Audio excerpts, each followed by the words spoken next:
Hello everyone, आज मैं बनाने जा रही हूँ ज़बरदस्त सी बीफ कढ़ाई रेसिपी। एक डिफरेंट स्टाइल में, एक न्यू स्टाइल में। चलिए शुरू कर लेते हैं। जल्दी से हमारे चैनल को सब्सक्राइब कर लें ताकि मुकम्मल वीडियो आप तक पहुँच सके। ये तकरीबन आधा किलो के करीब बीफ है। इसको अच्छी तरह वॉश कर लिया है। अभी हम इसको उबालने के लिए रख देंगे। इसमें हम पानी ऐड कर देंगे और इसमें हम 1 टीस्पून के करीब नमक और टमाटर और लहसुन अदरक का पेस्ट ऐड कर देंगे, तकरीबन 2 टीस्पून के करीब। इसको हम आधे घंटे या घंटे के लिए हम इसको उबालने के लिए रख देंगे ताकि ये अच्छी तरह गल जाए।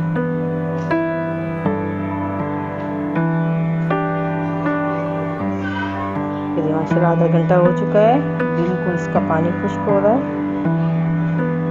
इसको हम अच्छी तरह, अब इसमें तकरीबन 1 कटोरी करीब दही है। इसमें 1 टीस्पून लाल मिर्च, 1 टीस्पून धनिया पाउडर, 1 टीस्पून इसमें हल्दी पाउडर, गरम मसाला पाउडर और नमक, ये सब चीज़ें मिक्स करके अच्छी तरह इसका पेस्ट बना लेंगे।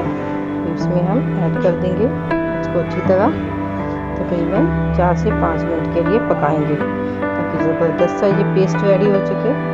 जैसे हमारी ग्रेवी रेडी होगी, हम इसमें ऑयल डाल के इसको अच्छी तरह फ्राई करेंगे। ज़बरदस्त सी हमारी ये कढ़ाई रेडी होगी। ज़बरदस्त सी बीफ कढ़ाई, एक सिंपल स्टाइल में, ज़्यादा इसमें स्पाइसी नहीं होगी। एक सिंपल सी ज़बरदस्त सी हमारी ये कढ़ाई रेडी हो जाएगी। आप इसको लाजमी ट्राई करें एक डिफरेंट स्टाइल में। जब आपको हमारी रेसिपी अच्छी लगती है, शेयर और लाइक जरूर किया करें। फीडबैक देना मत भूलिएगा और लाजमी ट्राई करके बताइएगा कि आपकी ये रेसिपी कैसी बनी। अगर आपको हमारी रेसिपी अच्छी लगती है, इसमें हम हाफ कप फिर पानी ऐड कर देंगे ताकि मसाला और ग्रेवी अच्छी सी रेडी हो जाए, तो एक ज़बरदस्त सी ग्रेवी बन जाए। माशाल्लाह ज़बरदस्त सी बनी। इसमें हम थोड़ा सा अदरक ऐड कर देंगे और हरा धनिया। वीडियो पसंद है शेयर लाइक कीजिएगा, दुआओं में याद रखिएगा।